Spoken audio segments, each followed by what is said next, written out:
Hello students, मैं Ritu Saini from bio and came solution से आज आपके लिए जो टॉपिक लेके आई हूँ वो टॉपिक है बफर सॉल्यूशन। जनरली मैंने अपने ट्यूशन क्लासेस में और कॉलेज में ये देखा है कि बच्चों को जब भी इक्विलिब्रियम के न्यूमेरिकल्स के बारे में बोला जाए तो वो बहुत डरते हैं।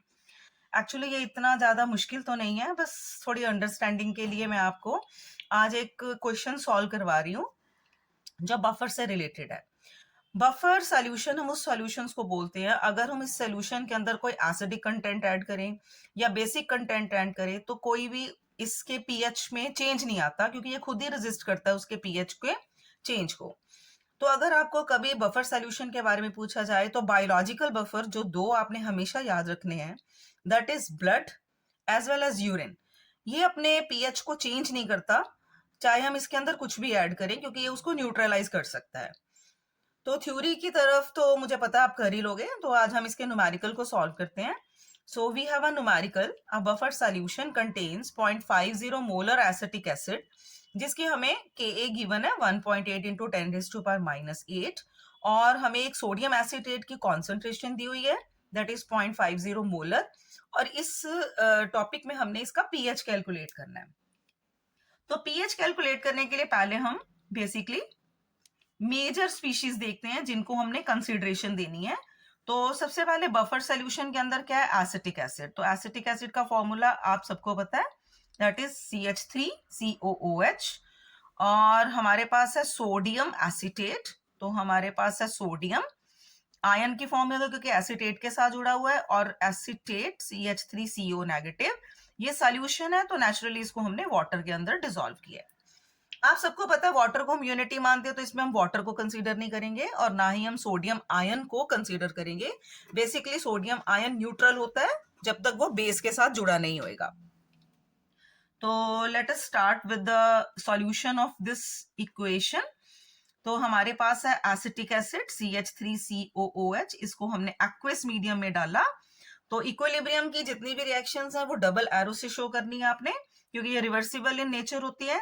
तो ये आयोनाइज होगा as a hydrogen ion in aqueous medium as well as acetate ion in aqueous medium. तो हम इनिशियल नोट करते हैं। इनिशियल का मतलब जब हमारे पास सिर्फ रिएक्टेंट्स अवेलेबल है। तो रिएक्टेंट में हमने हमारे पास एसिटिक एसिड है, तो जिसकी कॉन्सेंट्रेशन हमें गिवन है 0.50, और कितना हाइड्रोजन आयन प्रोड्यूस हुआ ये अभी हमें नहीं पता। और हमने इसी एसिटिक एसिड के अंदर सोडियम एसिटेट भी ऐड किया हुआ है, तो मतलब एसिटेट की भी कॉन्सेंट्रेशन है हमारे पास 0.50 मोलर। ये हमारा इनिशियल कॉन्सेंट्रेशन है जो गिवन कंपोनेंट्स हैं। अब जैसे जैसे ये रिएक्शन चेंज होगा तो चेंज क्या होगा, चेंज में आप देखोगे रिएक्टेंट प्रोडक्ट में बदलता है, तो रिएक्टेंट की कॉन्सेंट्रेशन धीरे धीरे डिक्रीज होगी। कितनी डिक्रीज होगी वो हमें पता नहीं, तो हम इसको x अज्यूम कर लेते हैं, तो -x। और प्रोडक्ट अपीयर हो रहे हैं मतलब बन रहे हैं, तो x टाइम्स ये बन गया और x कॉन्सेंट्रेशन इसकी अपीयर हो गई। तो जैसे जैसे ये रिएक्शन इक्विलिब्रियम पे पहुंचेगी तो क्या चेंज आएगा, 0.50 जो इसकी इनिशियल कॉन्सेंट्रेशन थी उसमें से x कॉन्सेंट्रेशन क्या हो गई, डिक्रीज हो गई, और x कॉन्सेंट्रेशन हाइड्रोजन आयन की प्रोड्यूस हुई, और 0.50 plus x concentration acetate ion की प्रोड्यूस हुई। तो हम इक्विलिब्रियम कांस्टेंट का एक एक्सप्रेशन हमें पता ही है, वो एक्सप्रेशन क्या होता है, Ka, जिसकी हमें गिवन है वैल्यू 1.8 इंटू 10⁻⁻8, जो किसके इक्वल है, प्रोडक्ट की concentration divided by reactants concentration. तो प्रोडक्ट में हमारे पास क्या है, hydrogen ion acetate ion divided by concentration of acetic acid. इनकी कॉन्सेंट्रेशन हम निकाल चुके हैं ऊपर। तो हाइड्रोजन आयन की कॉन्सेंट्रेशन है हमारे पास x, और हमारे पास एसिटेट आयन की कॉन्सेंट्रेशन है 0.50 plus x divided by acetic acid की कॉन्सेंट्रेशन है 0.50 माइनस x। इसमें से x हम कॉमन ले लेते हैं, तो 0.50 के साथ ये मल्टीप्लाई हो जाएगा, डिवाइडेड बाय 0.50 माइनस x, और ये सारी किसके इक्वल है, Ka के इक्वल है। ठीक है जी। अब Ka की हमारी वैल्यू है 1.8 इंटू 10⁻⁻8, जो किसके इक्वल है, x के इक्वल है। क्यों x के इक्वल है, क्योंकि Ka की वैल्यू x के इक्वल है, तो x x हमारा किसके इक्वल हो गया, हाइड्रोजन आयन के कॉन्सेंट्रेशन के, क्योंकि ये x किसका है, हाइड्रोजन आयन है। ठीक है जी।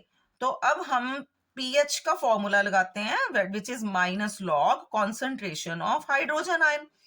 अब ये हाइड्रोजन आयन किसके इक्वल है, के ए के इक्वल है, तो हम ये वाली वैल्यू इनपुट कर लेते हैं।